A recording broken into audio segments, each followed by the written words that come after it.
graça e a paz do Senhor a todos. Quero convidá-los à carta de Paulo aos Efésios. Vamos ao capítulo 6.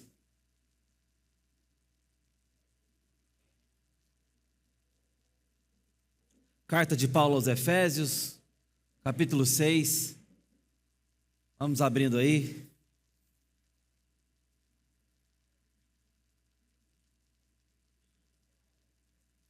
Nós estamos já há algumas semanas nessa série, estudando o capítulo 6 de Efésios, onde nós temos visto que a vida é bélica. Há um alerta do apóstolo aqui para nós e nós precisamos vê-lo com seriedade. Nós temos, para aqueles que nos visitam, eu quero te informar isso, nós temos dentro do domingo 2 cultos, um às 9 e um às 19. E esses cultos, eles são exatamente iguais na sua liturgia, bem como na sua pregação. Porque nós temos, graças a Deus, mais gente do que cabe no nosso espaço físico, então nós temos dividido o nosso grupo nos 2 cultos. Mas nós estamos com um descompasso da pregação dessa série, porque num desses domingos eu não pude pregar à noite, então de manhã está adiantado, e à noite nós estamos com um paramento atrás com relação ao culto pela manhã. Hoje, por exemplo, pela manhã, nós vimos sobre os calçados do Evangelho. E hoje nós vamos ver sobre a couraça da justiça aqui com os irmãos. E os da manhã já viram isso no outro domingo. Então, para só situarmos aí onde estamos caminhando, os irmãos também entenderem a nossa dinâmica das pregações. Muito bem, Efésios capítulo 6, versos 10 a 14. Assim diz a palavra do Senhor. Quanto ao mais, sejam fortalecidos no Senhor e na força do seu poder. Vistam-se com toda a armadura de Deus, para poderem ficar firmes contra as ciladas do diabo. Porque a nossa luta não é contra o sangue e a carne, mas contra os principados e as potestades, contra os dominadores desse mundo tenebroso, contra as forças espirituais do mal nas regiões celestiais. Por isso, peguem toda a armadura de Deus, para que vocês possam resistir no dia mau, e depois de terem vencido tudo, permanecer inabaláveis. Portanto, fiquem firmes, cingindo-se com a verdade e vestindo a couraça da justiça. Até aqui a palavra do Senhor. Senhor bendito, fala conosco nessa hora, tenha liberdade em nossos corações, que não haja, Senhor, impedimentos entre nós e a tua voz, mas fala conosco, traz a tua verdade a nós, a nossa consciência, encha-nos, Senhor, de esperança, de exortação, conforme lhe aprouver. Assim esperamos, confiados em Ti, no nome de Jesus. Amém. É muito comum que nós julguemos pela aparência. Desde um livro que a gente julga pela capa até hoje. Um pôster de cinema. Dependendo do pôster, você vai falar, não sei não. Esse filme aqui, livros então nem se fala. Essa parte me interessa até um pouco mais. Trabalhei muito tempo com design, não sei se os irmãos sabem disso. E até hoje sou um pouco ainda intrometido no mundo das artes. Mas capa de livro é um negócio fascinante, né? Pensar um editorial, uma diagramação, uma escolha criativa que faça jus ao conteúdo. E tem que fazer. Caso contrário, não vai fazer justiça. E aí você corre o risco de ter um possível interessado, um leitor em potencial deixando aquele livro porque julgou o livro pela capa. Isso acontece demais. Mas quem dera se fossem só livros, né? A gente é julgado pela capa. E a gente julga pela capa. É ou não é? É. E estamos numa época em que as vitrines se digitalizaram de uma forma muito popular. Tudo é motivo de exposição. E assim sendo, a capa não é algo restrito, é algo divulgado. Nossas vestimentas, nossos costumes, e a gente vai julgando por certos estereótipos. Você tem alguns estereótipos na sua mente? A gente julga e não só pela aparência, mas também por rótulos. O Veríssimo começa uma das suas crônicas dizendo: certas cidades não conseguem se livrar da reputação, às vezes injusta, que por alguma razão levaram. Por exemplo, como é que é o goianiense? Como é que é o anapolino? Cuidado, tem muito anapolino aqui. Como é que é o morador de Guapó?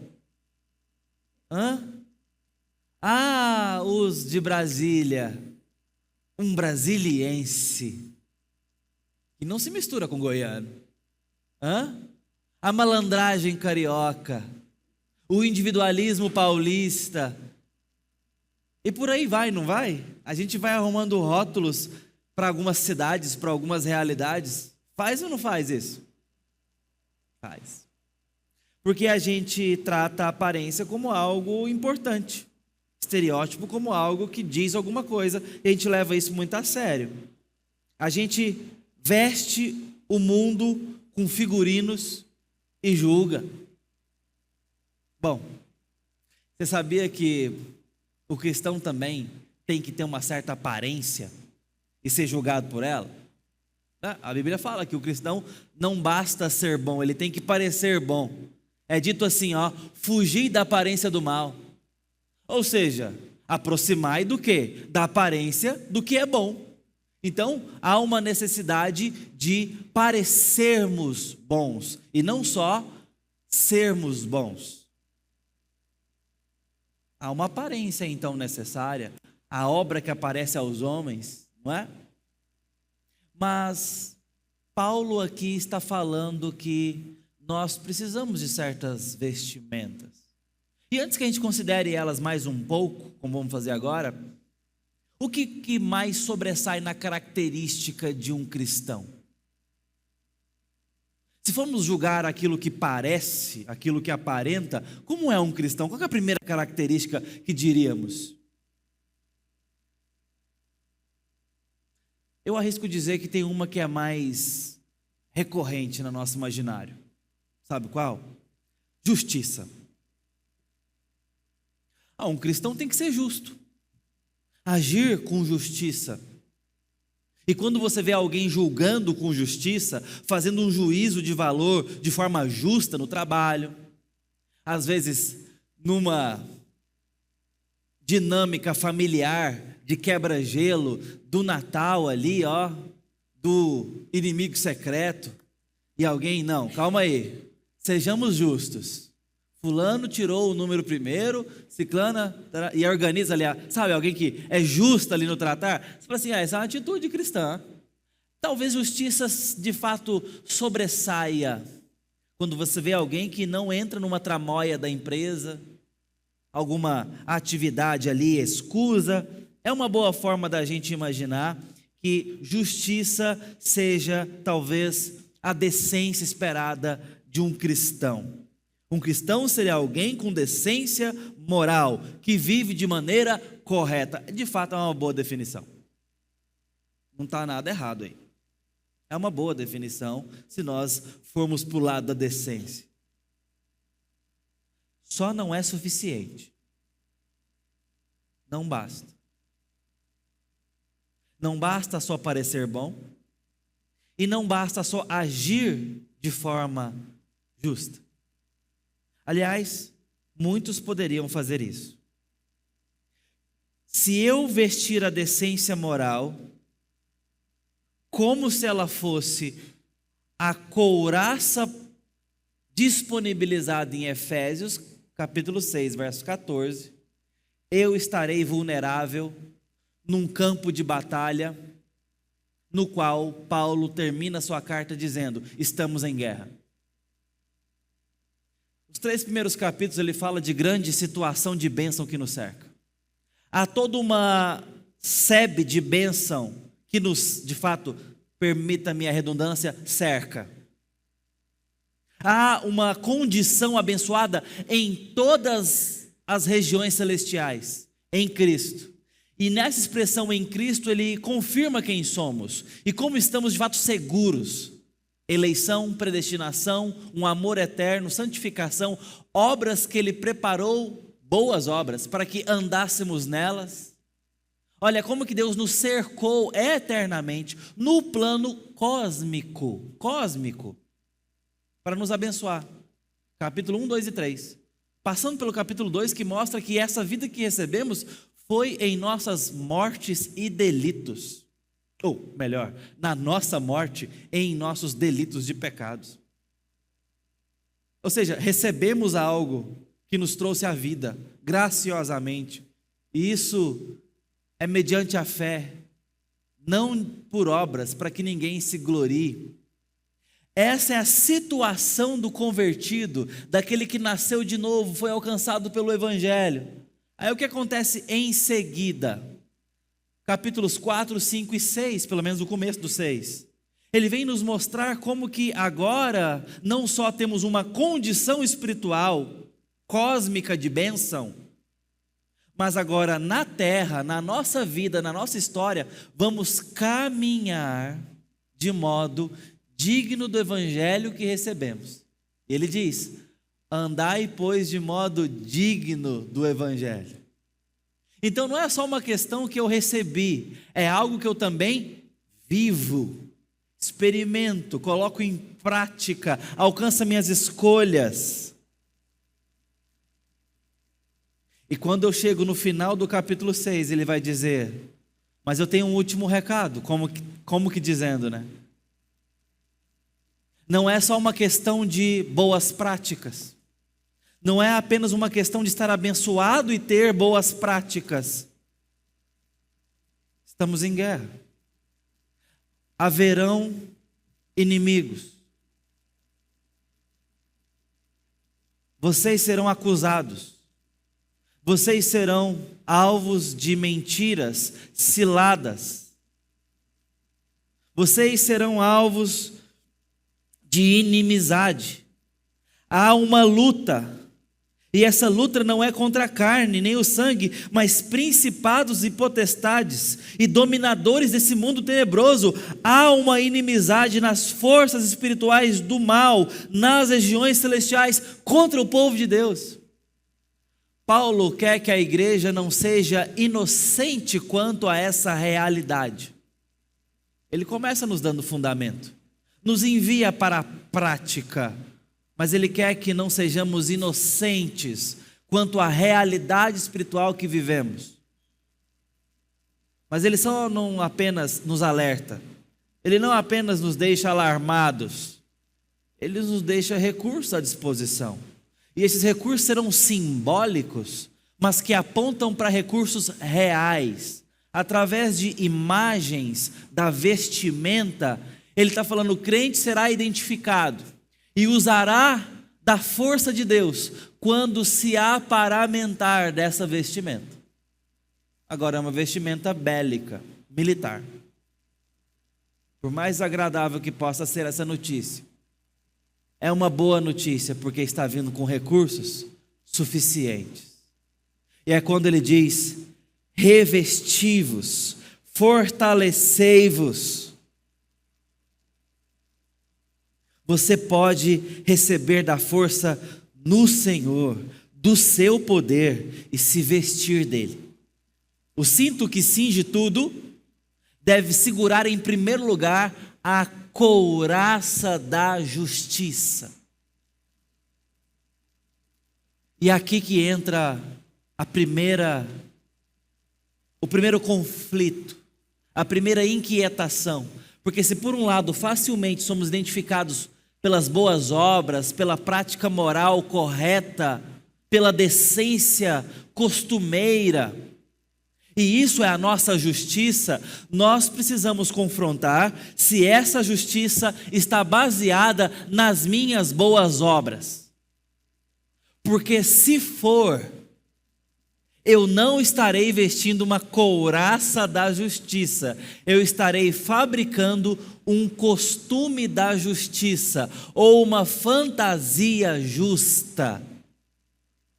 Porque a couraça da justiça é uma peça de guerra que foi dada por outro a nós, e não fabricada pela nossa performance. O problema é quando o mesmo mecanismo de justiça própria invade a fé, porque aí a gente começa a confundir parecer justo, agir de forma justa, com estar de fato protegido. E é sobre isso que o apóstolo Paulo está falando. A necessidade de estarmos devidamente protegidos.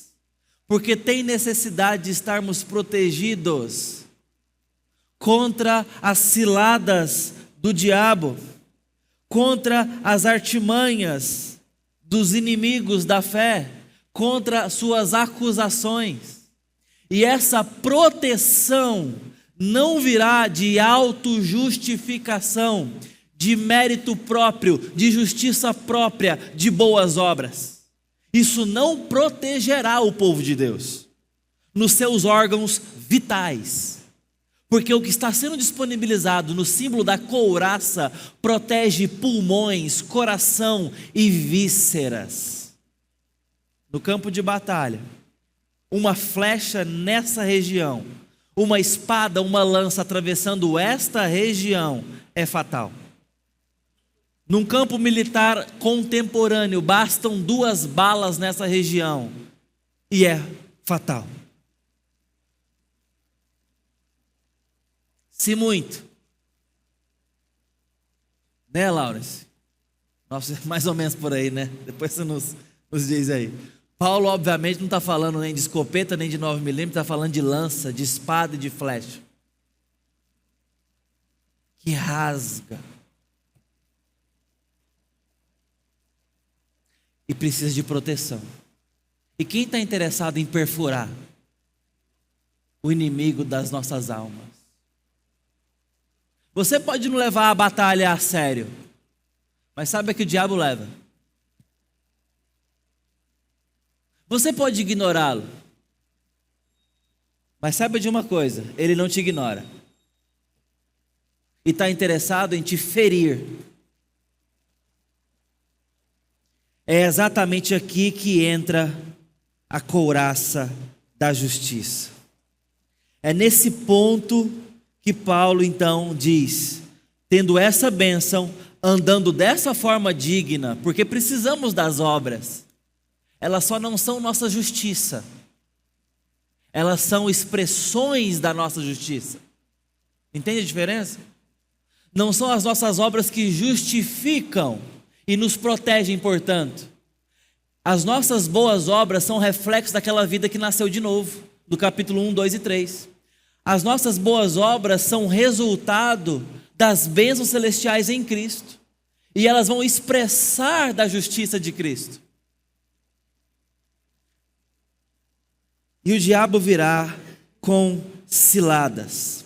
Há oposição, há ciladas, há um inimigo que não quer apenas que você caia em pecado, ele quer que você desista da batalha, desista da caminhada, que você se esconda, que você ande sangrando, que você se acovarde, que você tente se justificar com as suas obras, porque ele sabe que será insuficiente, porque ele sabe que você esmorecerá em autocondenação, porque está tentando autojustificação. Ele sabe que se você confiar na força da sua justiça, você vai esmorecer no caminho, vai andar cabisbaixo no reino, porque não terá suficientemente proteção contra as suas ciladas acusatórias, difamadoras, ciladas, traiçoeiras, tramóias, dardos inflamados. Por isso Paulo não termina essa carta dizendo, melhorem, sejam pessoas melhores. Ele diz, fortalecei-vos no Senhor, se revistam na força do seu poder. Tem um poder disponível, tem uma força disponível que vocês precisam se vestir. Para que possais ficar firmes, para que não vacilem, para que não escorreguem, para que não sejam derrubados, para que possam resistir. E couraça é puramente proteção. A couraça é para que a gente se proteja, não tem outra função. Esta peça disponível no poder do Senhor, necessária para o povo de Deus, para a sua vida, para a minha história, é para nos proteger das ciladas do inimigo que se levantam contra nós dioturnamente. Peças vitais da nossa fé estarão expostas e desprotegidas contra o maligno, se não nos revestirmos da couraça da justiça.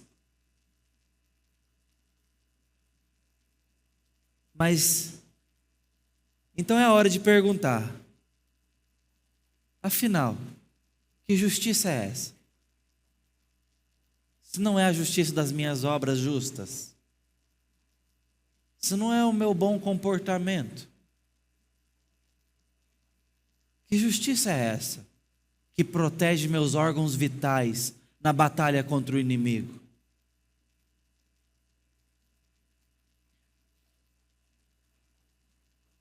É a peça que impede o golpe no centro. É a peça que protege algo vital.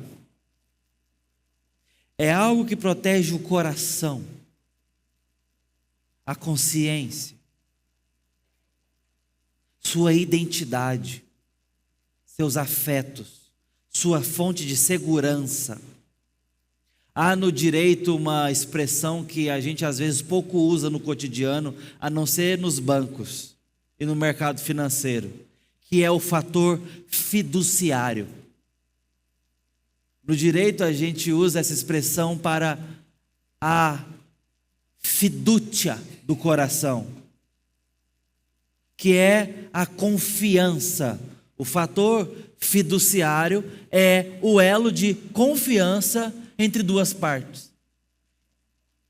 Quando você vai ao banco e vai fazer uma penhora, o bem deixado ali estabelece um vínculo fiduciário. Às vezes no mercado está atrelado a valores, a garantias. É aquilo que nos dá confiança. Na filosofia, a fidúcia, ela é mais importante do que o conhecimento para fazer a nossa visão de mundo. Aquilo que a gente confia e aprende a confiar desde a infância, a gente leva isso até para o pós-doutorado. Porque é uma questão do coração, da consciência lá dentro. E aí você vai encontrar um pós-doutor em neorobótica. Ele vai encontrar uma chinela havaiana virada de cabeça para baixo e vai desvirar porque senão a mãe passa mal. Qual que é a possibilidade disso acontecer? É altíssima. Por quê? Fidúcia do coração. São certos atrelamentos de confiança que a gente faz afetivamente. Esse é o cerne do coração. E não se assuste. É esse o local que o diabo quer alcançar na sua história. Às vezes a gente pode pensar assim, que ele quer vir com argumentos doutrinários, novas teologias, a nova perspectiva sobre Paulo, desacreditando os evangelhos, vindo com um argumento contra-apologético. Ele quer ganhar seu coração, ele quer ganhar sua confiança, ele quer ganhar sua dispersão. colocando confiança em algo que não o Senhor.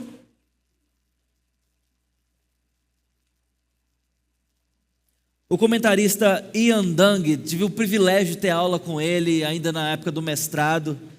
Ele diz que aqui é preciso fazer, ou melhor, nos afastar de um mal entendido e fazer uma distinção muito necessária. Quando Paulo fala da couraça da justiça, ele não se refere a um conjunto de méritos que criamos, mas há algo que nos é dado para usarmos, uma justiça que não é nossa. E aí você tem o pastor já falecido presbiteriano R.C. Sproul, que pega carona com Lutero, que chama essa justiça de a justiça alienígena, no sentido de forasteira. A justiça de Cristo é uma justiça de fora, estrangeira. Ela não é nossa, ela não é manipulada por nós, ela não é fabricada, ela não é performada, ela é ganhada. É um presente de fora. É a justiça de um outro. É uma justiça completa de quem não pode criá-la, performá-la.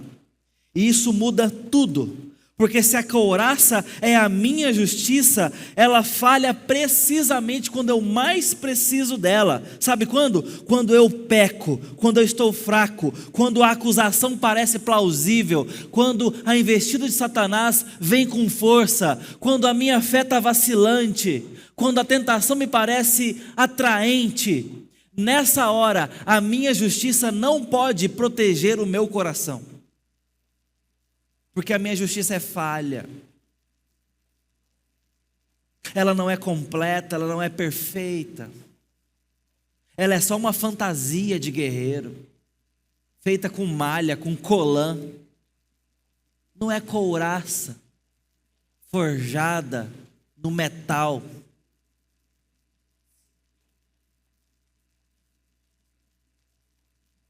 E por que a nossa justiça, a autojustiça, a justiça própria é tão frágil? Por que ela é tão fraca e insuficiente?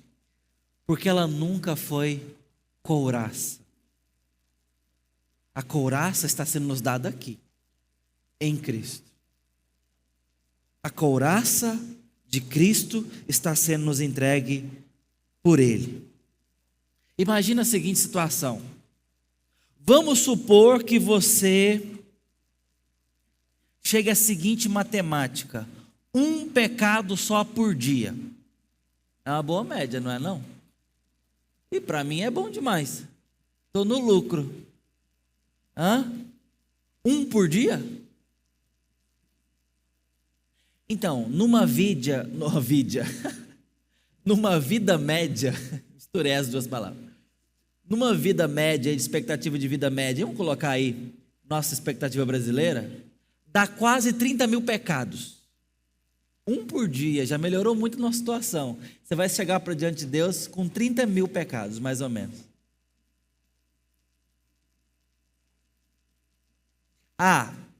Vamos pôr então um a cada dia, 15 mil. Um a cada 2 dias, eu quis dizer, 15 mil. A gente não está ajudando. Entende? A nossa vida não será justa por si só. Não é para ser assim. Nós precisamos de alguém justo por nós. Nós precisamos que alguém nos perdoe os pecados. Não que considere nossas boas obras. Repito, nós precisamos de alguém perdoando o nosso pecado, não que considere nossa boa obra. Essa matemática não fecha, queridos. Nós precisamos de perdão, porque se depender das nossas boas obras, nós estaremos condenados, justamente. Por isso, a nossa justiça é frágil. Nossa própria justiça não poderá nos proteger da acusação do inimigo, da acusação diabólica, mas muito menos poderá nos proteger do trono de Deus. Ali mora o real perigo. Porque o diabo pode apenas acusar, mas quem pode condenar? É o Senhor. E Ele seria justo em nos condenar, se considerasse nossas obras.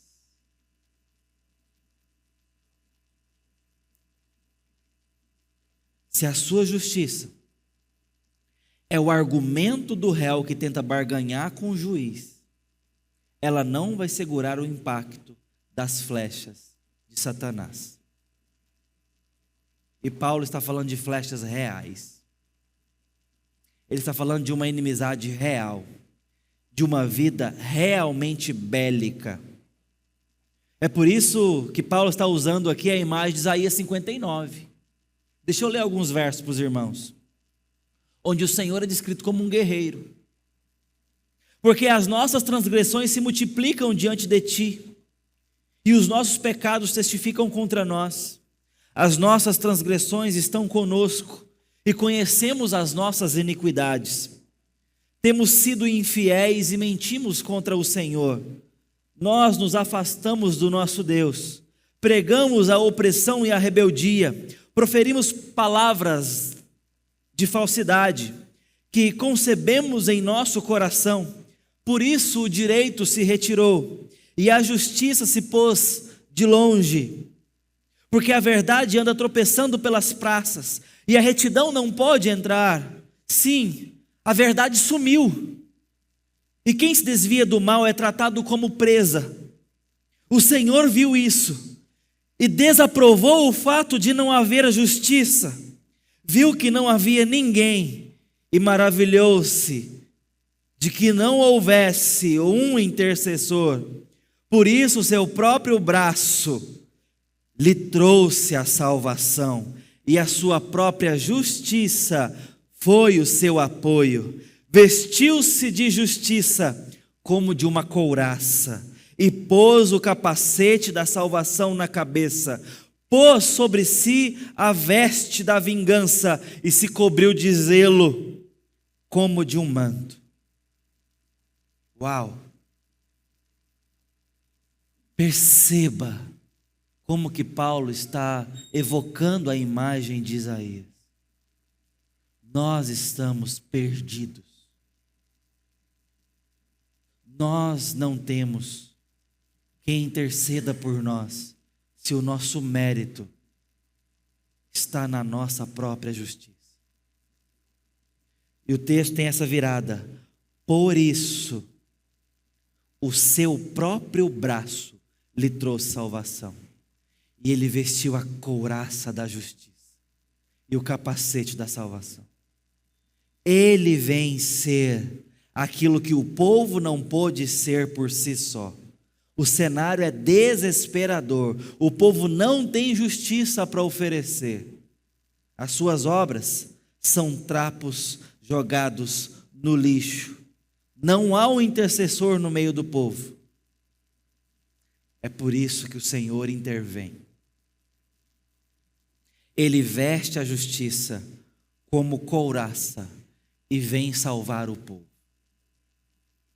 Paulo agora oferece essa couraça da justiça para o povo santo do Senhor, para pessoas como eu e você estarmos seguros contra as ciladas, as acusações, contra as potestades, os dominadores desse mundo tenebroso, a justiça de quem é justo. A palavra aqui é interceder.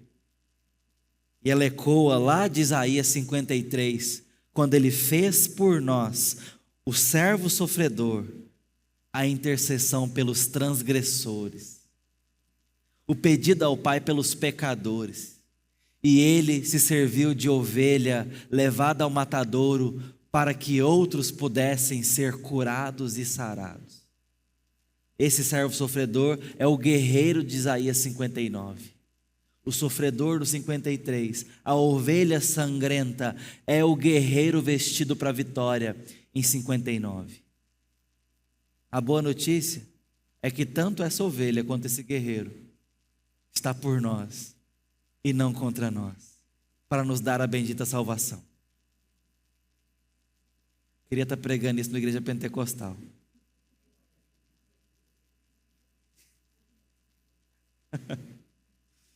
É uma verdade grande demais. Isso resolve o nosso problema. O guerreiro vence a batalha, tornando-se o servo que carrega nossas transgressões. É o escudo ferido, é a espada que vence a batalha. É o Cristo da dupla transformação, porque Deus toma Jesus, o único perfeitamente justo, e o trata como pecador culpado, para que gente pecadora culpada seja tratada como inocente no lugar dele.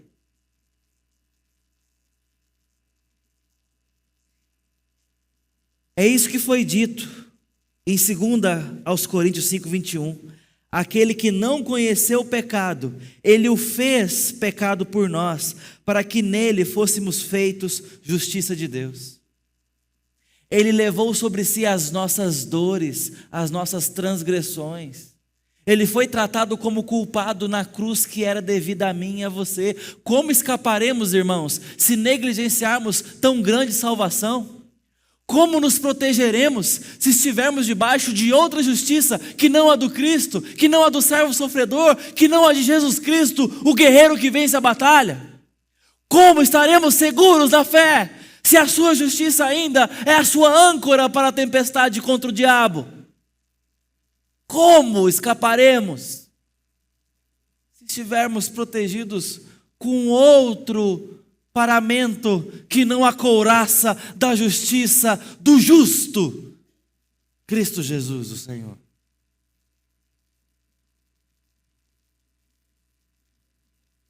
Sproul ainda chama isso de justiça estrangeira, como eu disse.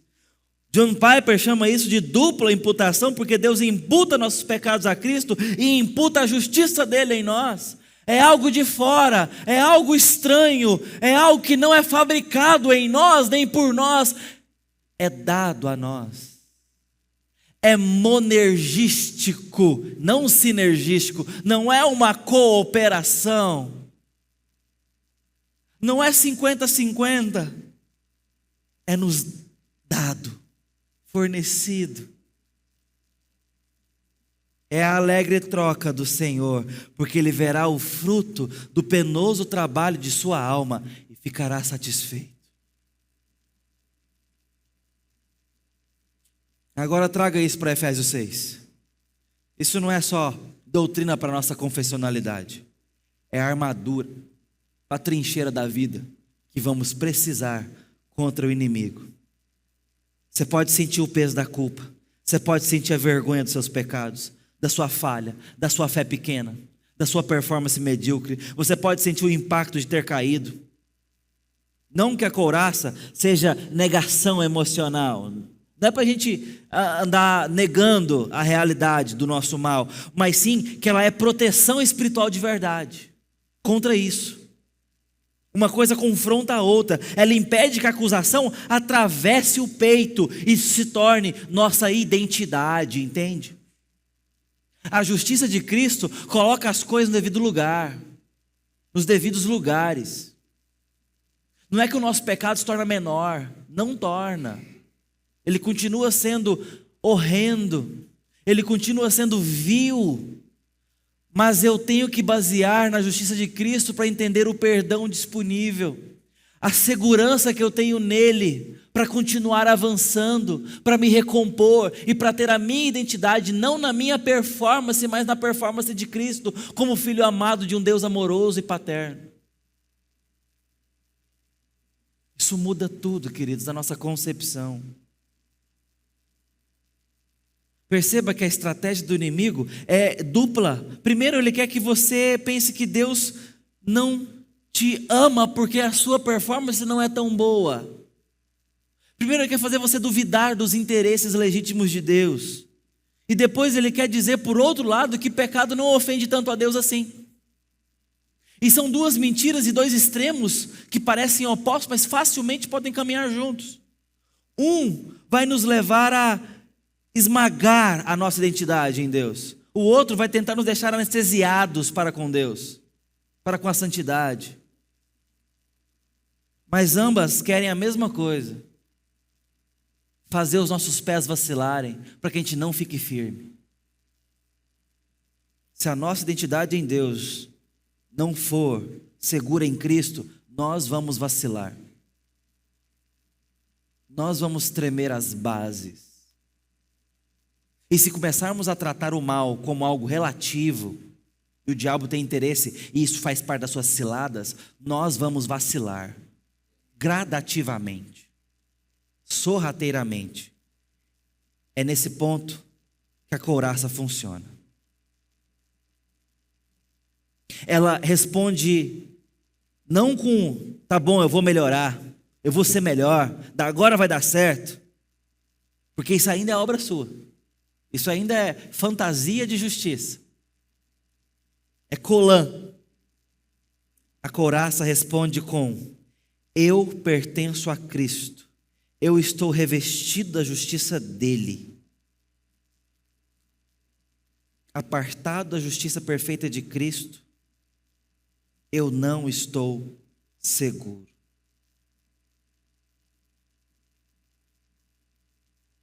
Quando a acusação vem, quando as perguntas são: como Deus poderia amar você, sendo você esse pequeno exemplo de caos moral? Talvez se você fosse um cristão um pouco melhor, talvez Deus pudesse gostar de você. Eu tenho mais 30 segundos de voz. Vou fazer o meu melhor para terminar antes disso. Esse afinamento aqui, Romero, não foi efeito não, tá? Dramático não. Atiou. Você nunca vai significar nada senão uma decepção aos olhos de Deus. Aí você olha para o seu passado e vai achando que faz sentido, porque faz mesmo. Como é que pode Deus amar um pecador como eu? Que sei do amor dele, que sei da graça dele, continuo miserável, continuo repetitivo nos meus pecados. Como que pode? Não pode, queridos. É isso que é a loucura da graça. Porque não pode, mas ele deu um jeito em Cristo de nos perdoar os pecados e levar o filho dele para a cruz maldita, para ser amaldiçoado na cruz, porque o pecado é digno de condenação. Essa é a única possibilidade de termos paz com Deus, de falarmos e sermos ouvidos, de sermos amados. E é assim que ele prova o seu amor, em ter nos dado Cristo Jesus para morrer por nós, enquanto éramos ainda bons pecadores, bons pecadores, isso sim, mortos em nossos delitos e pecados. Esse é o tipo de amor, e a couraça da justiça mostra a justiça de Cristo, que foi plenamente, suficientemente conquistada a nós, para nós. Isso é a armadura, uma verdade objetiva maior do que o meu auto-julgamento e muito mais eficaz do que a minha justiça própria.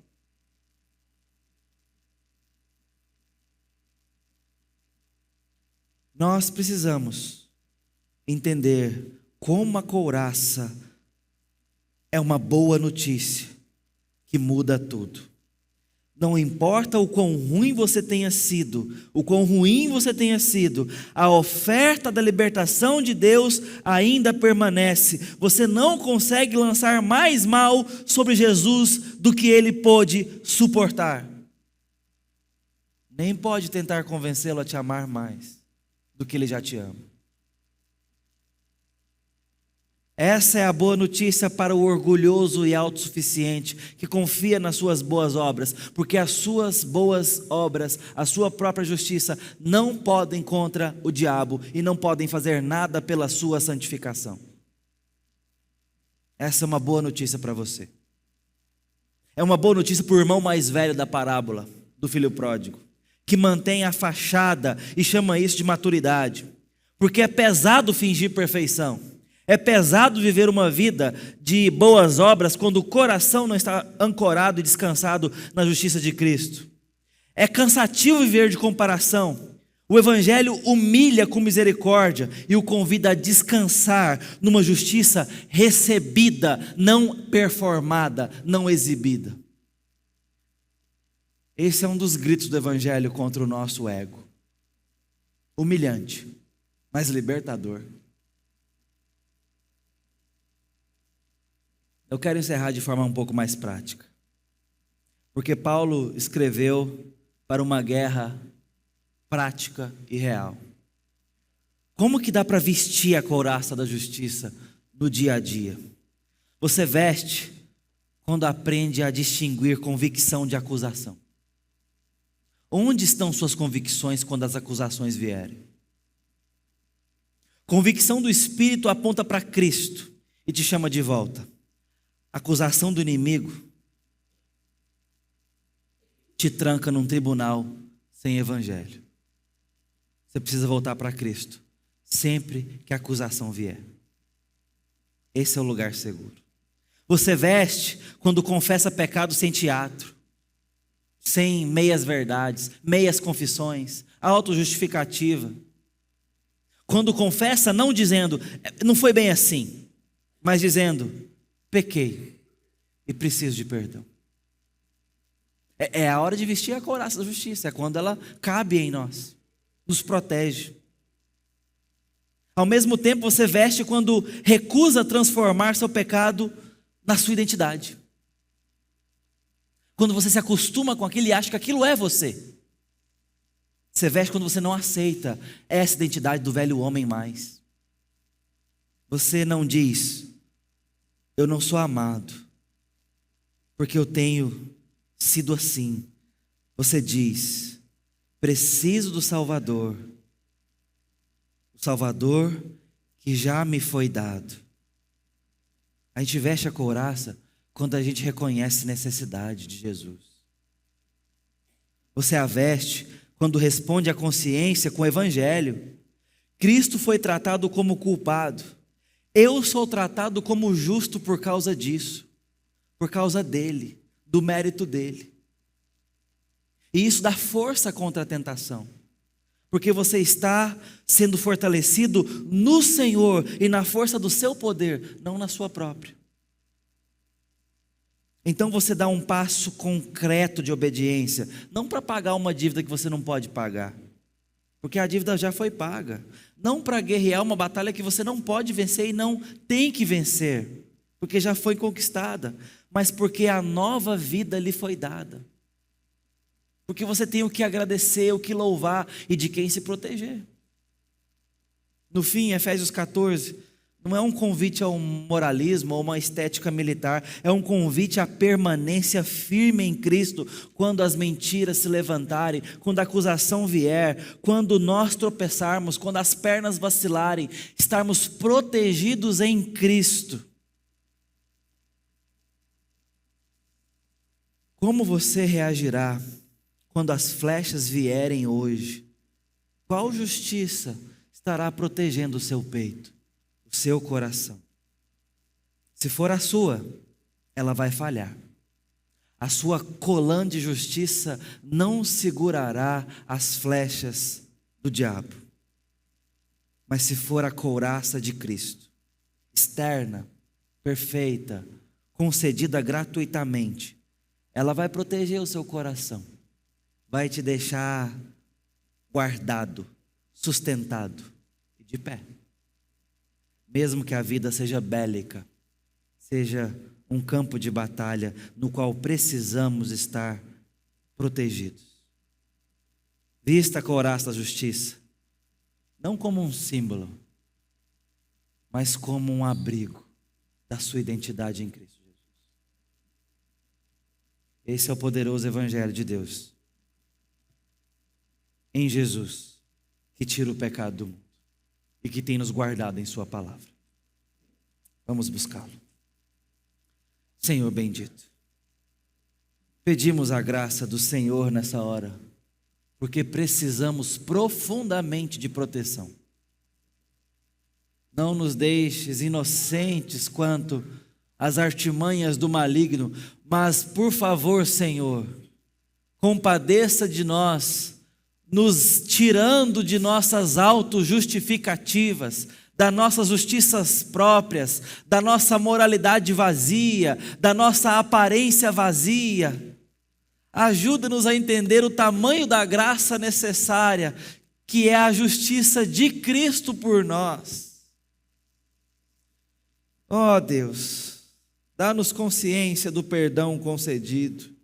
Dá-nos consciência, Senhor, da sua grande graça em fazer Cristo culpado do nosso mal, para nos dar a justiça dele, apesar do nosso mal.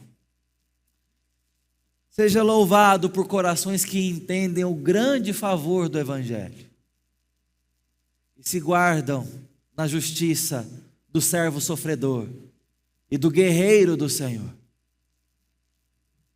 Em nome de Jesus, falamos contigo. Amém.